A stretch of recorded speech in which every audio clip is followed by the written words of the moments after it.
Okay, this is the darkest rabbit hole. Y'all ever been in a rabbit hole? Whoa! What is Vita Carnis? They are the red box. I told you I'm watching this shit. Fly her out. She already here.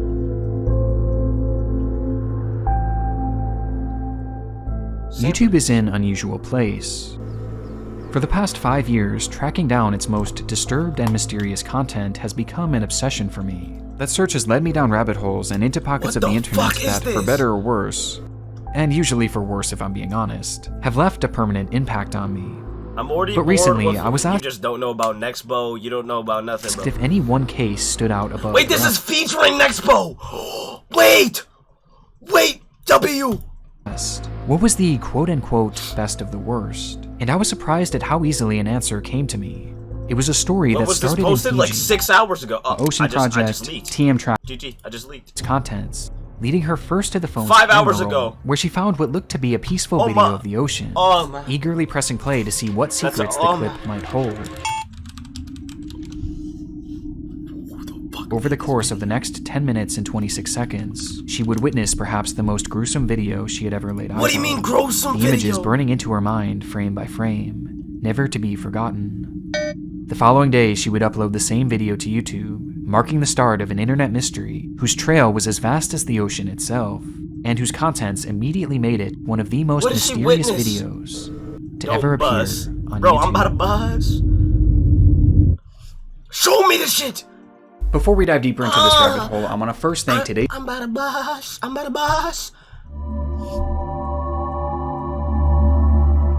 Okay, so the video went live on August 17th, 2014 on an unknown channel called Common King Savu. It opens with a shot of the ocean, filmed with what appears to be the grainy camera of an old cell phone.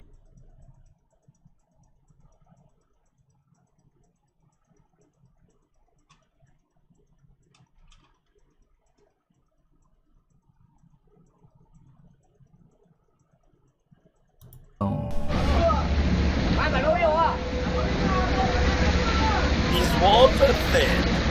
What, I'm not about to buzz? We see ships floating and hear the voices of men yelling in various languages, later to be decoded as Mandarin, Vietnamese, and potentially even Taiwanese. How gruesome is this And while translating their words is difficult, their sentiment is easy to understand. Something had grabbed the men's attention. Something in the water. Every cameraman is so ass. The camera pans around as if it's looking for that something, while showing the vast, deep blue waters surrounding their ship. They were in the middle of nowhere, clearly miles and miles away from any sign of humanity.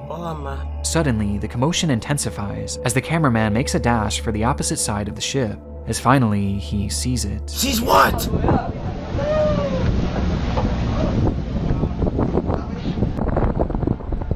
His finger? How are you? Somebody in the water. Was a man, warily treading water. The cameraman yells to him in English, "How are you?" To which the swimmer raises his hands, signifying his desperate need for help. It started to become clear that this video was going to be of some sort of rescue attempt. Somehow that man had ended up in the water and clearly needed to be saved, and this far out at sea, it seemed to be a miracle that these ships had reached him in time. Chad, did I ever tell you the story of I almost saw two people drown to death? Two people that I know, and you know one of them, almost died in front of my eyes. Bro. So, oh my.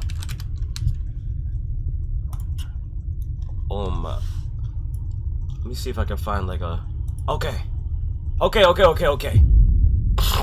One of them was Julio. The other one y'all don't know. Imagine something like this. A beautiful nature reserve. A lake. We drove to the shits. Me, this girl, Julio, the other guy, and Jermaine was there? And I think maybe Gabe? I don't know. Maybe, I don't think Gabe was there. Was he? I don't care. Either way, there was section over here, and they swam to this side. First person to make it was the one girl, another girl, and then Julio and the other guy were going. Me personally, I know I'm not making that swim. I know I can't make that swim. And about this halfway mark, right there, I turn around and I hear, "Help! Somebody help!"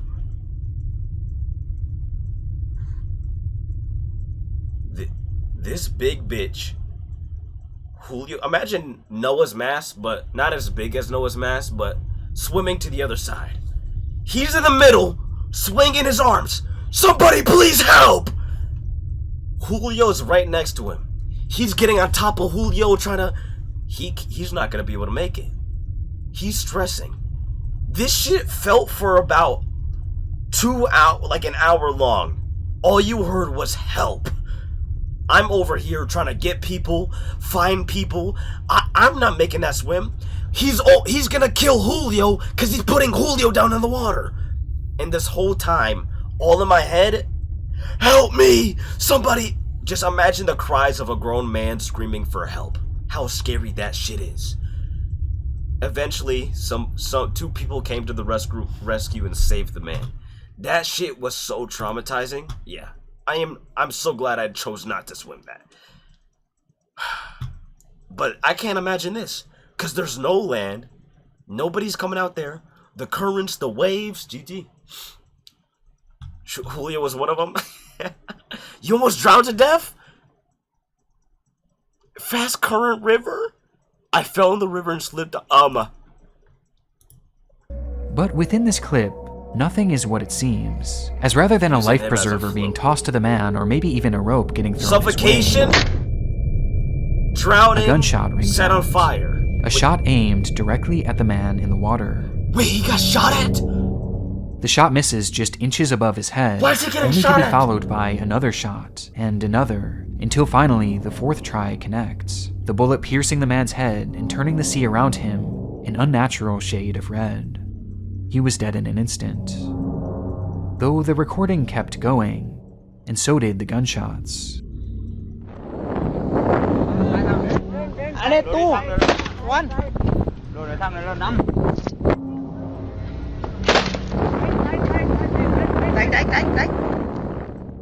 The camera pans across the waves, now revealing 2 more men in the water, clinging to what appears to be the wreckage of their boat. A boat that somehow had been destroyed. And before long, one of them was struck too, leaving the other man hanging onto the debris as he silently watches his friend's body. This is so float bad. This makes me feel past sick. him. This is like scrolling on He held Twitter. on for nearly 4 minutes, not saying a word, not fighting back, just holding on.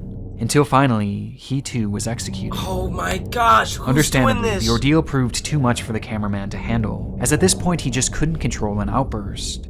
But not in any sort of emotional way that one might expect, as instead...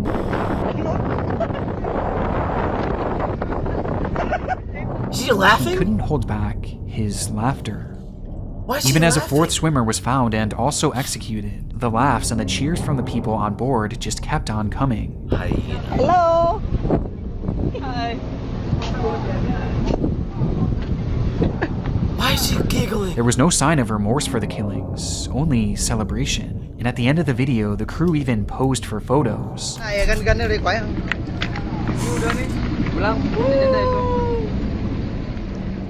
Some of them joining arms together, while others took selfies, I hope all of them with those died. listless bodies floating in the background. Over the course of the clip, 63 shots had been fired at 4 men in the ocean, What? none of whom survived the encounter. The video would be kept on YouTube for only 3 days under the I was about to say, I'm gonna go look at this video. title Fishing Vessel Fijian Crew Getting Shot Outside Fiji Waters, providing the first and really the only bit of context They for have- the clip, no, as 63 when people for began to 4 dig people? deeper to find out what That exactly is they had just crazy. watched, they found something unusual. They found... nothing. There was no other information about the event. There was no news articles. There were no police reports. There was quite literally nothing. This video was seemingly the first ever mention of this incident on the internet. Now, this might make sense if it had happened in the days surrounding the upload, but when digging into the video's metadata, it was revealed that not only was this not true, but that the video had actually been filmed a whole 2 years prior, in 2012. I hate Meaning when he that for 2 pauses. full years, whatever this event was, went unseen and unreported.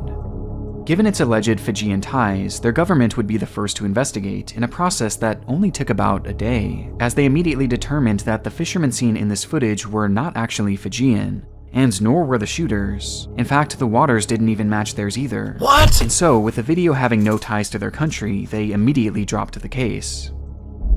For any others trying to find more information, things were bleak, as they had no idea where the incident took place, who the victims were, who the shooters were, the identity of the ships, or even the motivation behind the killing. Did they wreck his ship just to kill him? All of them? They tried to find out who these victims were by searching every single accessible missing persons database from all across the world. They then tried to find cases of missing ships or reports of shootings at sea, only to reach the same results. Despite seeing it with our own eyes, it was as if these killings never even happened. With intrigue building around the clip, a few larger news agencies would pick up the story, most of them admitting that they too couldn't find any noteworthy information on anything involving the case. And with the facts nearly impossible to come by, they instead focused on the more human questions surrounding the ordeal. Why? Yes. What had motivated the men on the ship to open fire on these helpless people? And given the media climate at the time, a reason was quickly brought forward. These are the pirates of Somalia, holding the world's shipping industry to ransom. U.S. officials say they are working with other countries to deal with the lawlessness. What's to do? Hey, bro, WDev, thanks for stopping by, bro. I know you be busy, bro. WDev. They say is the root Good night, cause man. of the piracy. We have to ensure that those who commit acts of piracy are held accountable. The high seas are often a lawless place, and of all the criminal groups that can be found at sea, by far the most notorious at this time were Somali pirates, with it quickly being assumed that the men seen in the water— Pirates still exist today. A lot of people don't know that. Bitch, they be on a boat like this. Water and they were just steal that. your shit. Pirates that had planned to overthrow the ship, yet were somehow stopped, leading to their slow-motion execution. This honestly explains a lot, like why the crime was never reported and why the crew seemed to be— so they were happy because they killed people trying to steal and kill them anyway. Celebrating their killing, as after all, this would mean that they had sense. just survived a pirate attack Yeah. from a group that likely would have done much worse to them. Because of these reports, made the me discourse feel a lot surrounding better. the footage quickly went from shock to, in many instances, support. Yeah. With one user writing, "Kill those f***ing pirates. They would not hesitate to kill you if they had the chance. God. How does it feel, you f***ing scums?" And while not everyone held such strong emotions, for most it was settled. This was If a that's case of true. self-defense, albeit a heartless one. Though as the clip began to slip from the headlines, questions began to arise. I thought one of the birds in the background was a bug on my screen. I thought a mosquito was on my screen. I started Though as the tripping. clip began to slip from the headlines, This right questions here, began I to— just started flicking my Though as screen. the clip began to slip from the headlines, questions began to arise that for a select few weren't so easy to ignore. W chair. Flicking Rasheam. Alright. For starters, in the footage we see 4 large boats in the area, which would make one wonder why such a small pirate group would choose to attack a ship that had reinforcements literally right next to it. It almost seemed like a suicide mission. And on top of this, through the debris you can clearly see that the boat was wooden, with it later being identified as a dhow, a slow-moving fishing vessel almost exclusively used in Arab countries. Given its speed and fragile wooden structure, this would likely be the last choice for many pirates. So not only did this not make sense from an attack standpoint, but the country of origin of this boat seemingly didn't match either. And to make this even stranger, the boat clearly had a flag attached to it, and though it couldn't be definitively identified, flying the flag of a country is almost unheard of for Somali pirates. So It's safe to say that the pirate theory wasn't as concrete as many had assumed, and this only becomes more evident the further we dig into the video, with one of the most glaring discrepancies being the demeanor of the crew.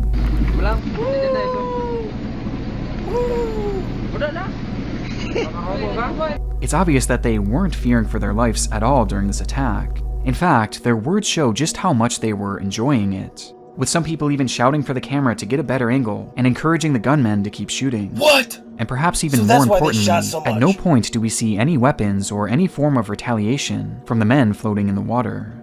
It didn't look or sound like a fight. It appears more as a straight-up attack. And most chillingly of all, one of the swimmers can faintly be heard yelling, "No Somali, no pirate." Despite these glaring gaps, years would pass following the video's upload, with little in the way of new reported information. However, there were a select few who made it their mission to uncover the truth behind the footage, one sliver at a time. Most notably, a private investigator named Karsten von Hoslin picked up the case and documented his journey on a show called Lawless Oceans. He started his investigation by pinpointing the ships seen in the footage, identifying them as the Chunni 217, the Chunni He did so much investigation. 628, the Lao Yuan Yu 99, and finally, the Pingshin 101, the boat that pulled the trigger. These ships were all tuna longliners operating out of Taiwan, where fishing is one of their economy's biggest industries. But what makes Taiwanese fishing so unique is that their ships operate almost exclusively in international waters, where unlawful activity runs rampant. This includes illegal fishing, long work hours for employees, abuse, and in some cases, even murder. As on the high seas, far away from the watchful eyes of the law, you can get away with almost anything, which explains why this crime had gone undetected for so long. And with the Pingshin 101 being the unquestioned killer, that's where the investigation would quickly be focused. The history of this boat reveals a few interesting notes. For starters, it was issued an international yellow card for aggressive behavior years before, though nothing is really known about the incident that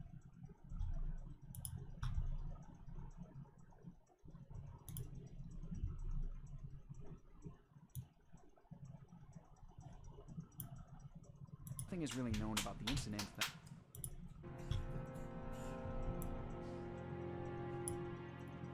he's going to it. He's going to it. Yo, Rasheam, you should drop a follow.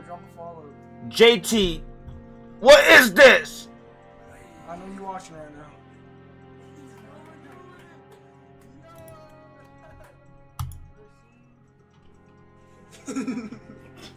JT. Oh, yep, GG, yep. Go follow their kick, bro. That's the first JT stream, but they play an Elden Ring. That led to this decision. But what we do know is that in 2010, the ship had made an insurance claim, citing that it collided with a smaller vessel, causing some minor damages. You just put that shit and though the on, captain claimed that this was an accident, the footage said otherwise. Why he just started streaming, got a mature warning.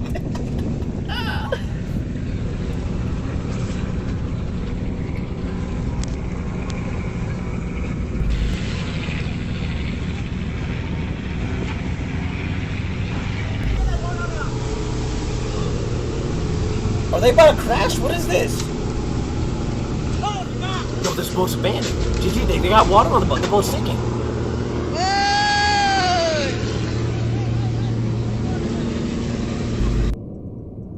Somehow, this exact same incident just so happened to be captured by a man sailing aboard the Pingshin 101. The footage shows the longliner aggressively pursuing a smaller fishing boat, while the crew aboard laughs and cheers on, just as they did in the other video. Yeah. Only this time, they aren't the only aggressors, as we can see 3 other ships joining in as well. The exact same 3 ships shown in that original video. Eventually, the Pingshin rams the vessel, causing it to break down before the video ends abruptly. It's unknown what happened to the ship from here, however, many have posited that its crew was met with the same fate as the other victims of the Pingshin 101. RIP, bro. Much like the sea slaughter video, it's unknown why the ship was even attacked to begin with. This clearly wasn't a Somali boat, and again, at no point did we see any sort of weapon or any sort of combativeness coming from that ship. It seemed to be simply another fishing vessel. But what else is so intriguing about this video is that the fleet of ships were equally as involved, actively working to corral and trap the boat. And given their proximity to the murdered swimmers in the first video, perhaps they were all involved in that slaying too. Almost as if these ships were part of a gang, with the Pingshin 101 as its leader. Gang is tough. With all these discoveries, finding this ship was going to be the key to the investigation, as having documented its aggressive history, finding it became everything for investigators. But whereas the search for information had thus far been difficult, the search for the Pingshin 101 was impossible. What do you mean, in July of 2014, a cargo ship sailing in the Indian Ocean named the Sam Tiger received an SOS call from a nearby ship. When they arrived on the scene, they saw the Pingshin 101 on fire and sinking alone in the ocean. They got their get Upon back. the crew's rescue, it was stated that there had been some sort of explosion on board, and that the engine room had been completely flooded, causing the ship to go down, leaving it burned to a crisp at the bottom of the ocean, just months before the video would be exposed to the public. The ship and all of the evidence that it might hold were gone, and gone under suspicious circumstances as well. Allegedly, when asked about what happened that night, fishermen on board gave varying testimonies that didn't seem to line up, with no one being able to offer any sort of cause for the explosion, and some stating that they didn't even hear an explosion as well, with the story of the flooded engine room seeming off too, considering that it had a watertight door that could have easily been closed, thus stopping the sinking. Today, multiple ship experts who have reviewed the case believe that the ship was sunk intentionally, but whether this was for insurance purposes or to conceal some sort of evidence is unknown, but the timing of it all might hint at the latter. As crushing as this was for the investigation, there still was hope, as even though the ship was no longer around, the crew certainly was. Their identities were found after a few had posted images of themselves onto Facebook aboard the Ping Shin 101. And after reaching out to many of these crew members, the investigator Karsten van Hoslin found a few who were actually willing to speak with him. And so, individually, they would be asked about the murders at sea, and one by one, they began to recount their experiences. Only, as they began to talk, there was something strange about their story, something that didn't match the video at all. It was the time of day, with each of the men noting that the killings had taken place Because of that damn nighttime, phone! and that it was completely dark. You're telling me you're allowed to flick up on Facebook with an AK? I might start pushing on my flicks Out there. when the shootings occurred. Damn, This made no John sense Wick. to the investigator until he realized something. What? The story that they were sharing was not the one portrayed in this video, and instead, That's it tough. was an entirely different killing, and one that was far, far more gruesome. What do you mean more gruesome? It happened that very same year, in Nexpo. 2012, not even a week before. This man's voice. It happened that very same year, about to buy. in 2012, not even a week before the events seen in the video. With this incident, no cameras were rolling. Instead, the story only lives through the accounts of the deckhands who watched it all transpire. Tapped that. It was the dead of night, as the Ping Shin 101 floated across the waters of the Indian Ocean, accompanied by 3 other ships in its group. As the sailors finally settled in for a precious few hours of sleep, the quiet of the night was shattered by the captain yelling across the intercom. There was a ship approaching on the horizon, and according to the captain, that ship was carrying pirates. The men knew what this meant as they scrambled to get dressed and headed to the deck, where the group of 4 boats had already begun their offensive measures. Yet, as they watched on, they saw that the ship was silent. It wasn't provoking in any way, and rather was minding its own business, appearing to be on none other than a standard fishing expedition. On its dimly lit deck, a group of men could be seen standing watch, and none of them were armed. What? Then, noticing that they were in danger, the ship attempted to turn and flee, but it was too late. They had already been labeled a threat by merely being in this fleet's eyeline. Quickly, the Ping Shin 101 caught up with the vessel and struck its side, causing the boat to split in half and throwing its occupants into the dark waters. The light on board flickered, then shut off, covering the wreckage in a blanket of black. Imagine lost at sea in the dark. Leaving nothing but the sound of splashing, yelling, and the faint putter of their engines. That is, until the water turns bright, as a powerful spotlight on board the Ping Shin beams into the sea, illuminating one swimmer struggling in the water. GG. The captain calls over his armed security guard and gives the order to open fire. The guard looks back nervously, explaining that he would need to contact his officers at home and get approval to shoot this man, given that the swimmer was not fighting back and had not acted aggressively in the first place. However, to the captain, this didn't matter, and he insisted that the guard open fire anyway. And so, with shaky hands, he raised his weapon and pointed it towards the helpless man, only to pause when he heard a faint cry. It was the supposed pirate in his sights, speaking a language that the Arab security guard knew. And just like the incident that started it all, the swimmer yells, "No, Somali." Oh, GG. In that moment, the realization set in that they had just attacked an innocent fishing vessel, causing the guard to immediately lower his weapon, only for it to be ripped from his hands by the captain. His mind was already made up, and so he took aim and fired the gun himself. What? Opening up the door to carnage. That night, the Ping Shin 101 and its surrounding boats would use their spotlights to scan the water for the rest of the ship's occupants, and every time they found one, they would be shot on sight. Oh my god! Scan, shoot, scan, shoot, over and over again. Alright, This went on that's all fucking night. scary as shit. And by the morning, How many? witnessed the drawn-out execution of approximately 22 men. Oh my gosh! Imagine being the 22nd man. After.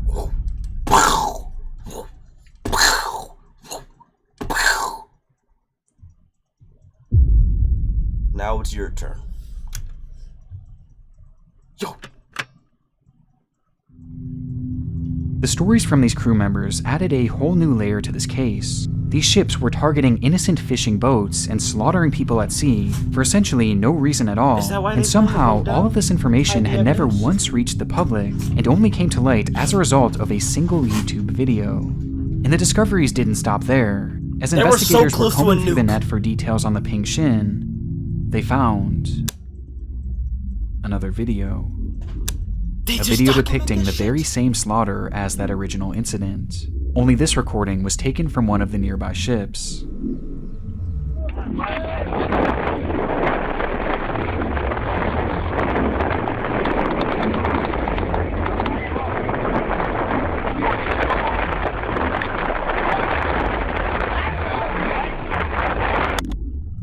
The clip shows exactly what was missing from that initial footage, the build-up to the men ending up in the water, as we can see the dhow still intact and being chased down by the fleet. No weapons are ever used by the victims even as their ship begins to break down, which in turn forces them to jump into the water, where the executions begin.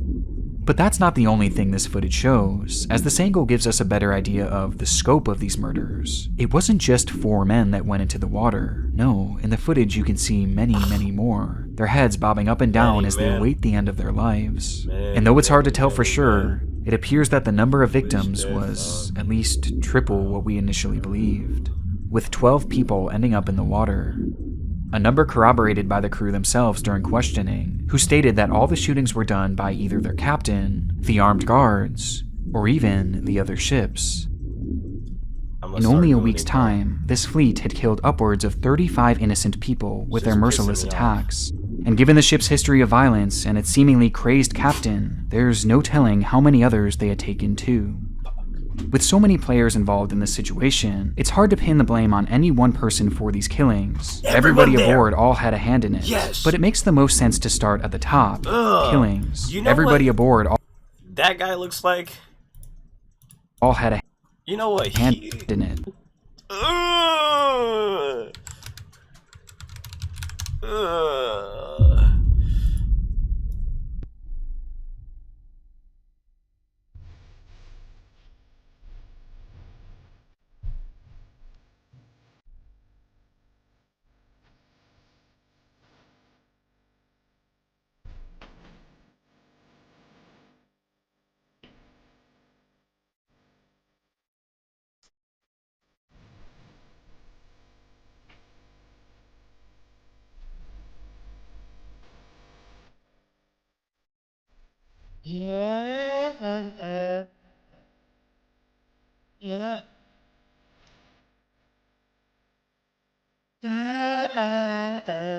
He's the ghost. How does bro? What do you mean? How does bro know this? Did he just assault someone on a bike? What? I just. But it makes the most sense to start at the top, with the leader of the fleet and the captain of the Ping Shin 101. And given the accounts of the crew members, his identity would finally be revealed. Oh, let's go. Who the fuck is that? I don't know His who that name is Captain Wang Feng Yu, Oh, that's so racist. or as he was more commonly called on the high seas, Captain Hoodlum.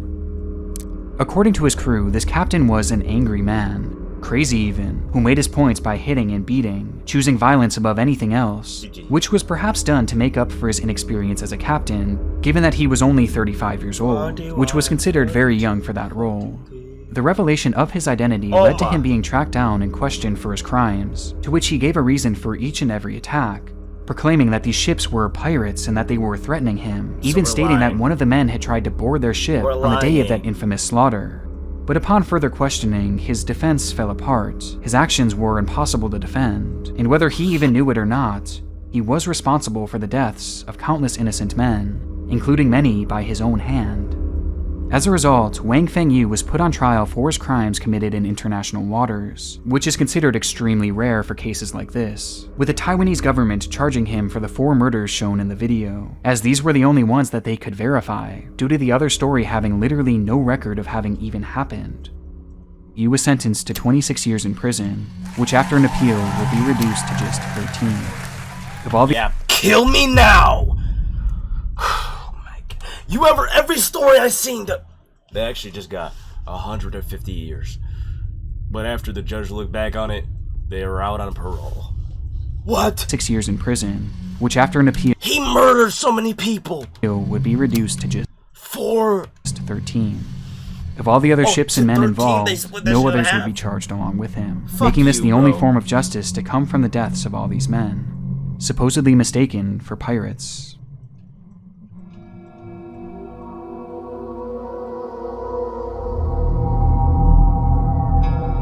But as the case now winds down to a close, and we near the end of this rabbit hole, we're still left to wonder about those victims. If not pirates, then who were they? Well, this was actually something explored on the Lawless Ocean show, with the investigation taking them all the way to a little-known port in Iran called Kanarak. There, Van Hosen managed to track down records of 2 ships that had been lost to sea in 2012, that had just so happened to match the description of the ones that the Pink Shin and their group had attacked. But despite their disappearances, they were never mentioned to law enforcement, and they were never mentioned across any sort of media outlets, even the local ones, which actually makes sense. As when you start to dig into the background of these boats, it becomes clear that they weren't just fishing, and rather they were more than likely carrying drugs. As it turns out, it was commonplace for vessels like this in that area to carry with them supplies of heroin that they would then transport across the ocean. And what makes this so crazy is that when you watch the first video back, you can see little packages floating in the water that appear almost exactly like large bags of heroin. As a result, these ships were likely trying to be extra covert and not draw any sort of attention, as getting in an altercation could easily end up with their dark secret being But they did a bad job of that because they flew to the most dangerous ships. Exposed, meaning that there was likely no way that they were threatening the Pink Shin or any of the vessels seen in this group. It just wouldn't make any sense. However, within this context, it's hard to describe these people as being completely innocent. But did this really warrant such a brutal execution? And it's important to note too that the murderous fleet almost certainly didn't expect them to be drug carriers. And given that the Pink Shin and its fleet had no ties to the drug world, it's apparent that these drugs had nothing to do with the killings. It was just a strange coincidence, leaving us still without a true motive. Following this lead, Van Hosen visited a nearby village where many of the fallen crew members' families were living, and there they discovered innumerable people missing their father. I'm so glad I do not live in a place that looks like this. Holy. Husbands, children, all of whom had gone to sea never to return, while in truth, these families had no idea just how savagely their loved ones had been killed. Fuck. Though this discovery makes the case a bit more morally murky, it at least provides an answer to one of the most glaring questions of who these victims were. As though they were never named specifically, it's clear now at least where they came from.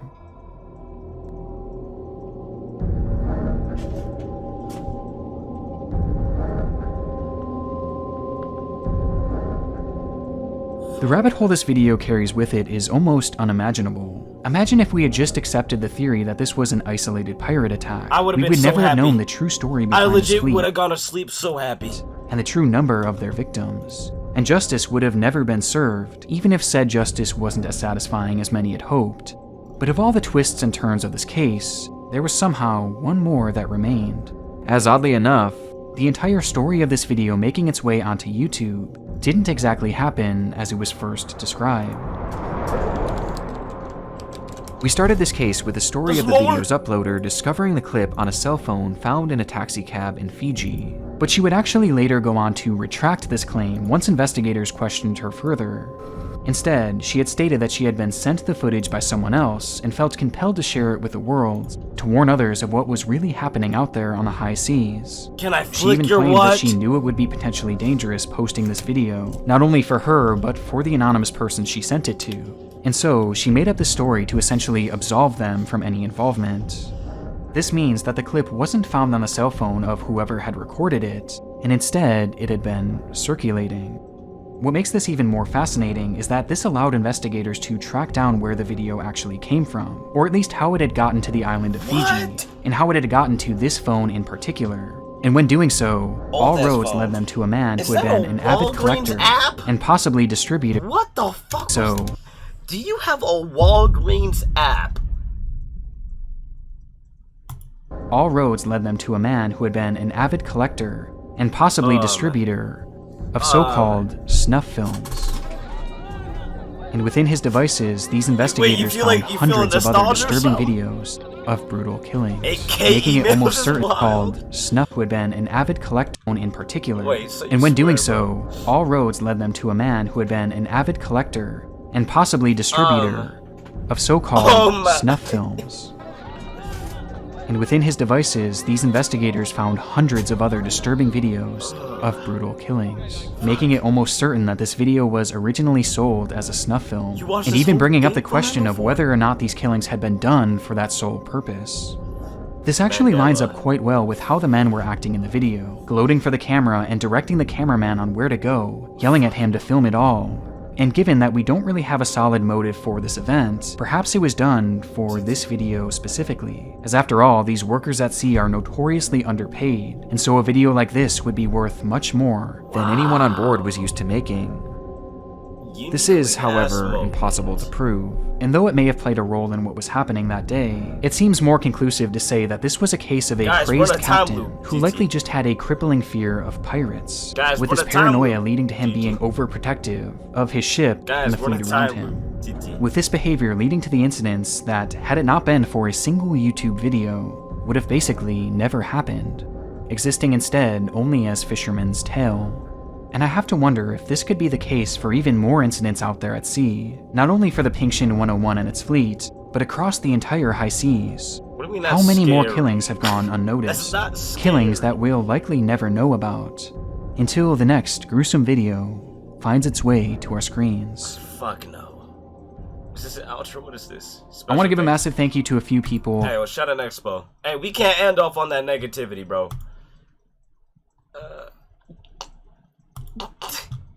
Come on now, bro. 2 different places, and whichever delivery driver gets here first will get a huge tip. Both orders have now been placed. I placed it on 2 iPads at the same time. I'm excited to see which one gets here first. Hello. Thank you so much. Thank you. Thank you. Have a good day. Have a good day.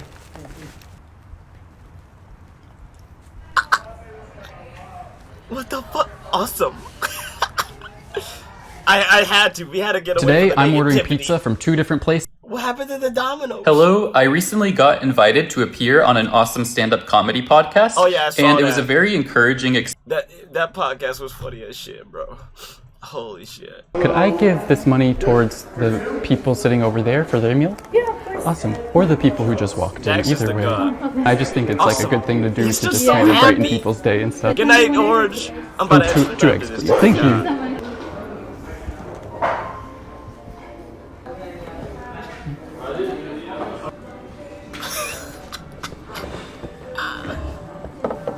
Thanks for watching and have an awesome night. Could I give this money? See, have an awesome night, Orange. GG. I'm Dax Flame, and today I'm going to compliment a stranger. I think your shirt is awesome. Oh, we already seen this one. We already seen I'm this Dax Flame, one. and today I'm going to challenge a stranger Dax, you to need to upload more. I'm Dax Flame, and today I'm going to see if I can make a stranger laugh. Could I try to make you laugh? Oh, this was the pretty girl. Fuck. What? I'm not crying. Some kind of bug just flew into my eye, and it stings so bad. Oh, I feel bad. So I actually had the thought that could be good source material for a stand-up joke, where maybe, what if I'm walking and someone walking by sees me have a teary eye, and there's like, are you crying? What's the matter? Is everything okay? And I'm like, oh no, there's a fly in my eye. The other day, I was hiking and a fly went in my eye, and a person passing by was like, are you okay? Are you crying? And I was like, oh, just a fly went in my eye. And they were like, what are you, Dr. Seuss with rhymes like that? And then I was like, okay, that's pretty funny that you said that about. Anyway.